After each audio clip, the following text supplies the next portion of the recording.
मित्रांनो, ही कथा एका महिला कलेक्टरची आहे।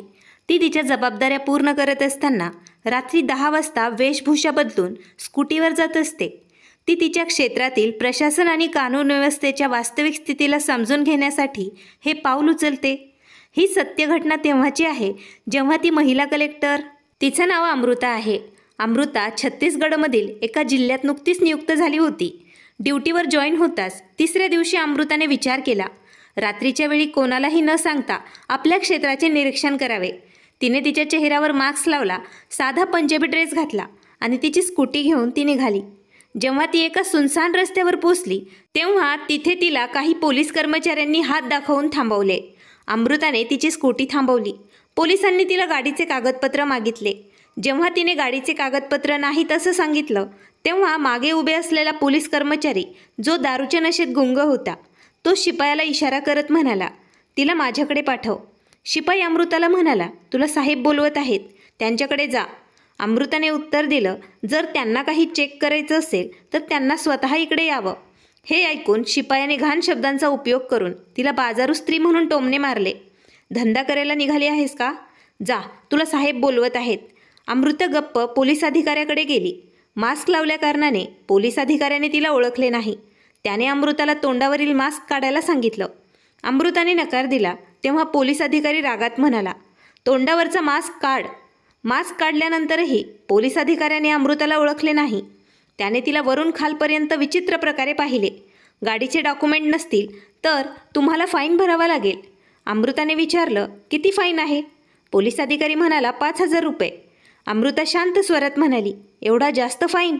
पोलीस अधिकारी हसत म्हणाला, तुम्हाला समजावण्याची काही गरज नाही, तुमच्याकडे अजूनही खूप जास्त पर्याय आहेत।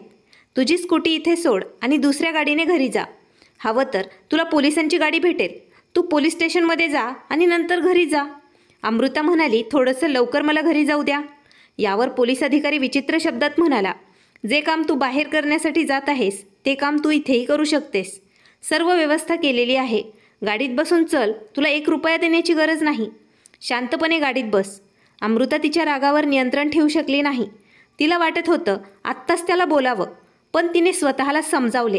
तिने विचार केला, आता काही बोलणं उचित नाही। आता जर तिने पोलीस अधिकाऱ्याला तिची खरी ओळख सांगितली तर परिस्थिती बिघडू शकते।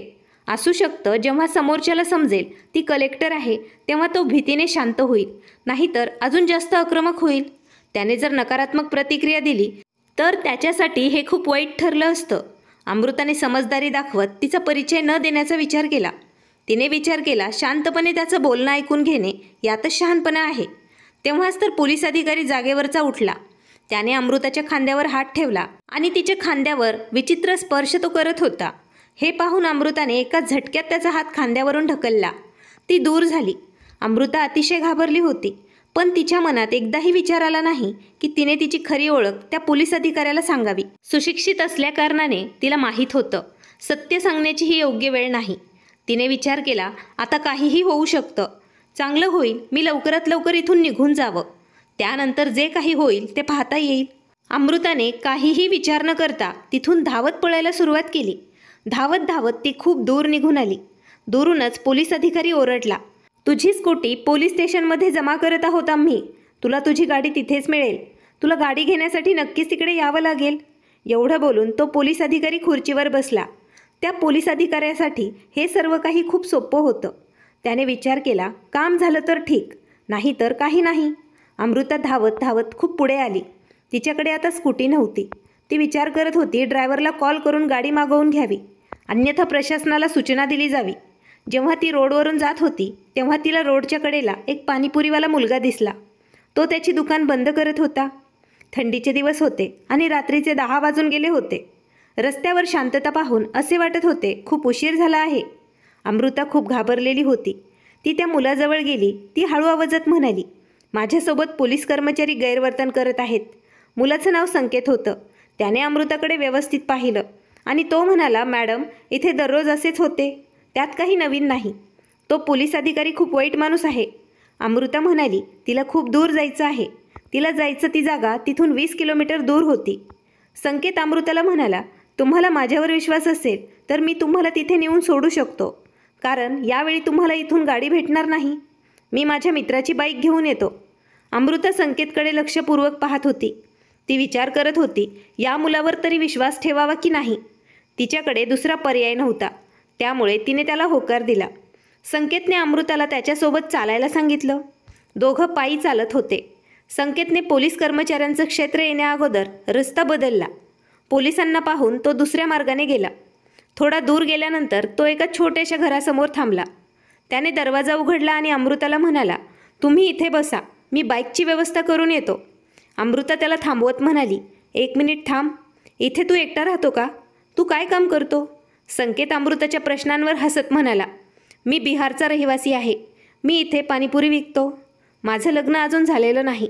घरचे माझ्यासाठी मुलगी पाहत आहेत. हो, मी इथे एकटाच राहतो. अमृताने त्याला त्याचे पूर्ण नाव आणि बाकीची विचारपूस केली. त्याला त्याच्या कुटुंबियांबद्दल विचारलं. संकेतने न घाबरता सर्व काही खरं खरं सांगितलं. त्यानंतर तो बाईक आणण्यासाठी निघून गेला. थोड्या वेळानंतर तो परत आला आणि म्हणाला, आता बाईक घेऊन माझा मित्र बाहेर गेला आहे. त्याला यायला थोडा वेळ लागेल. नंतर थोडा वेळ विचार करून तो म्हणाला, मी दुसऱ्यांची बाईक मिळते का पाहतो. तुम्ही घराच्या आत बसा. बाहेर खूप थंडी पडली आहे. अमृता एवढा वेळ बाहेरच बसलेली होती. आता ती संकेतचं ऐकून घराचा दरवाजा उघडून घराच्या आत गेली. आत गेल्यानंतर तिने सर्वत्र पाहिलं. अमृताने पाहिलं, संकेतचं घर अतिशय साध्या प्रकारे सजवलेलं होतं. एका बाजूला एक कॉट ठेवलेला होता. भिंतीवर एक देवाचा फोटो होता. ते पाहून सिद्ध होत होतं तो देवाची भक्ती करत होता. रूममध्ये काही ग्रंथ आणि पुस्तकंही ठेवलेली दिसत होती. काही धार्मिक पुस्तकं तर काही कथा आणि उपन्यासची पुस्तकं. ते पाहून असे वाटत होते त्याला वेळ भेटल्यानंतर तो अध्ययन करण्याचा प्रयत्न करत होता आणि वेळ मिळाल्यास तो पुस्तकही वाचत होता. अमृताला हे पाहून चांगले वाटले. संकेत त्याच्या साधारण आयुष्यात पण नवनवीन गोष्टी शिकण्याची आवड ठेवतो. थोड्या वेळानंतर संकेत बाईक घेऊन आला आणि तो म्हणाला, मॅडम चला, मी तुम्हाला सोडून येतो. अमृता त्याच्याकडे पाहून हसली आणि ती म्हणाली, आता रात्रीची वेळ आहे. थंडी पण खूप जास्त पडली आहे.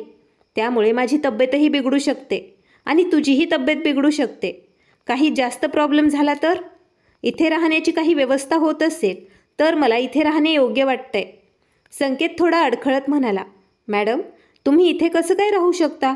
तुम्ही सुशिक्षित आणि मोठ्या घरातील वाटत आहात. मी इथे एकटाच राहतो. तुम्हाला इथे थांबवणे मला योग्य वाटत नाही. अमृता त्याला हसत म्हणाली, असं काही नाही. मला इथे थांबायला काही अडचण नसेल तर तुला काय अडचण आहे? हो, तुला जर खरंच माझी अडचण होत असेल तर तू मला आत्ता सोडू शकतोस. संकेत थोडा वेळ विचारात गुंतला आणि तो म्हणाला, ठीक आहे, जर तुम्हाला इथे थांबायचं असेल तर तुम्ही थांबू शकता. मला काही अडचण नाही. मी दुसरीकडे जाईल. सकाळी इकडे परत येईल. अमृता त्याला थांबवत म्हणाली, अरे थांब, मला तुझ्याशीच बोलायचं आहे. चल, थोडा वेळ बसून आपण बोलूया. संकेतला हे ऐकून खूप विचित्र वाटलं. त्याने त्याच्या मित्राची बाईक परत केली. त्यानंतर तो त्याच्या घरी परत आला. तो घरी आला तेव्हा अमृताने त्याला विचारलं, संकेत तू पाणीपुरी विकलीस, त्यातील काही शिल्लक आहे का? संकेतने त्याच्या पाणीपुरीच्या गाडीतून शिल्लक राहिलेली पाणीपुरी आणून अमृताला पाणीपुरी खायला दिली. अमृता पाणीपुरी खाताना म्हणाली, वाह, तू तर खूप अप्रतिम पाणीपुरी बनवतो. अशी स्वादिष्ट पाणीपुरी मी खूप दिवसानंतर खाल्ली आहे. अमृताला अचानक आठवलं, काही मुली अशा असतात ज्यांना पाणीपुरी खायला खूप जास्त आवडतं. त्या कोणत्याही पदावर का असेना. तिने विचार केला, काहीही झालं तरी ती पाणीपुरी खाणारच. आता अमृता आणि संकेत यांच्यामध्ये संभाषण सुरू झाले. पण अमृता तिच्याबद्दल जास्त काही संकेतला सांगत नव्हती. ती स्वतःला सामान्य घरातील मुलगी आहे असं सांगते आणि पोलिसांनी जप्त केलेली स्कूटी तिच्या मैत्रिणीची होती असेही सांगते. तिने साधारण कपडे घातलेले होते, पण सुशिक्षित लोकांची ओळख त्यांच्या व्यक्तिमत्वाकडे पाहून होते. संकेतला हे समजले होते, अमृता सुशिक्षित आणि समजदार मुलगी आहे. अमृताने संकेतला त्याच्याबद्दल विचारायला सुरुवात केली. संकेतने त्याच्या गरिबीची कहाणी सांगायला सुरुवात केली. त्याने सांगितलं, तो पाणीपुरी विकतो कारण त्याचं कुटुंब आर्थिक परिस्थितीने कुमकुवत होतं. खरं सांगायचं तर तो अजूनही घरी पैसे पाठवत होता. आता त्यांच्या कुटुंबियांची आर्थिक परिस्थिती स्टेबल झाली होती. पाणीपुरी विकूनही चांगले पैसे कमवले जाऊ शकतात. पण मी साधेपणातच खूप आनंदी आहे. संकेत म्हणाला, मी मोकळ्या वेळेत पुस्तकं वाचतो. हा माझा छंद आहे. आणि मिळालेल्या वेळेत मी स्वतःला काहीतरी चांगलं मोटिवेट करण्याचा नेहमी प्रयत्न करतो. थंडी खूप जास्त वाढली होती. संकेतकडे फक्त एक ब्लँकेट होतं. ते एक ब्लँकेट दोघांनी त्यांच्या पायावर घेतलं होतं आणि दोघं बोलत होते. संकेत म्हणाला, तुम्हाला भूक लागली असेल ना, मी तुमच्यासाठी काही बनवू का? अमृता म्हणाली, यावेळी काय बनवणार? पाणीपुरी खाऊन माझं पोट भरलं आहे. तरीही संकेतने कुकरमध्ये खिचडी लावली. जेव्हा खिचडी तयार झाली तेव्हा त्याने वेगवेगळ्या प्लेट्समध्ये खिचडी सर्व्ह केली. अमृता म्हणाली, तू पण खा. संकेतने त्याची प्लेट घेतली आणि तो खिचडी खाऊ लागला. खिचडी खाताना ते दोघं एकमेकांना पाहू लागले आणि बोलतही होते. बोलत असताना कधी रात्रीचे 2:30 वाजले समजले पण नाही. बोलता बोलता अमृता म्हणाली, आपण असं करूया, रात्रभर आपण बोलत बसूया. सकाळी 4 वाजता जेव्हा जाण्याची वेळ होईल तेव्हा तुम्ही मला सोडा. संकेतला ही कल्पना आवडली. दोघं एकमेकांना बोलत असताना कधी सकाळ झाली समजलेही नाही. सकाळ झाली तेव्हा अमृता तयार झाली आणि म्हणाली, तू मला तिथपर्यंत सोड जिथे मला जाण्यासाठी गाडी भेटू शकते. संकेत अमृताला पायी ऑटो स्टॉपपर्यंत सोडायला गेला. त्याने अमृताला ऑटोमध्ये बसवले. अमृता ऑटोमध्ये बसून तिच्या प्रवासाला निघून गेली. त्यानंतर अमृताने संपूर्ण प्रक्रिया सुरू केली. ती तिच्या ऑफिसच्या टीमला घेऊन त्या पोलीस स्टेशनमध्ये पोहोचली. तिथे जाऊन तिने निरीक्षण केलं. त्या पोलीस अधिकाऱ्याला तिने तात्काळ डिसमिस केलं, ज्याने तिच्यासोबत गैरवर्तन केलं होतं. एक गोष्ट सर्वत्र पसरली. निरीक्षणादरम्यान काही गोष्टी आढळल्या.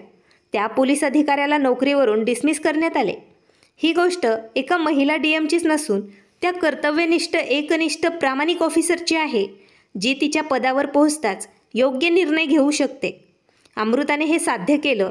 एक खरा नेता तोच आहे जो त्याच्या डोळ्यांनी वास्तविकता पाहू शकेल आणि समाजात बदल घडवून आणू शकेल. या घटनेमुळे फक्त भ्रष्ट पोलीस अधिकाऱ्यांचं सत्य सर्वांसमोर आलं नाही, तर हेही दाखवलं समाजातील प्रत्येक व्यक्तीने आपल्या कर्तव्याप्रती जबाबदारी दाखवली तर पोलीस व्यवस्थेमध्ये नक्कीच बदल घडतील. अमृताच्या धाडसीपणाने आणि संयमाने हे लोकांना संदेश दिला आहे. कितीही अडचणी आल्या तरी सत्य आणि प्रामाणिकपणा याचाच नेहमी विजय होतो. ही गोष्ट आपल्याला प्रेरणा देते की प्रत्येक अधिकाऱ्याने, तो कोणत्याही पदावर का असेना, त्याचे कर्तव्य त्याने प्रामाणिकपणाने आणि न घाबरता पूर्ण केले तर केवळ प्रशासनात सुधारणा होणार नाही, तर जनतेचा विश्वासही मजबूत होईल. ही कथा फक्त एका महिला डीएमची नसून प्रत्येक त्या व्यक्तीची आहे, जो त्याच्या साहस आणि एकनिष्ठेने समाजाला काही चांगलं बनवण्याचा संदेश देतो. मित्रांनो, जर तुम्हाला ही कथा आवडली असेल तर कृपया लाईक करा, शेअर करा आणि नवीन असाल तर चॅनल सबस्क्राईब करा. धन्यवाद. या कथेचा उद्देश कोणाच्या भावनांना दुखवणे किंवा कोणाला वाईट बोलण्याचा अजिबात नाही. आमचा उद्देश तुम्हाला जागृत आणि सतर्क करण्याचा आहे, जेणेकरून तुम्ही या गोष्टी ऐकून समाजात काहीतरी बदल घडवण्याचा प्रयत्न कराल. मित्रांनो, ही गोष्ट साधारण गोष्ट नव्हती. ही एक सत्य घटनेवर आधारित गोष्ट आहे. तुम्हाला ही घटना कशी वाटली? तुमचे मत नक्कीच कमेंट्समध्ये नोंदवा. धन्यवाद.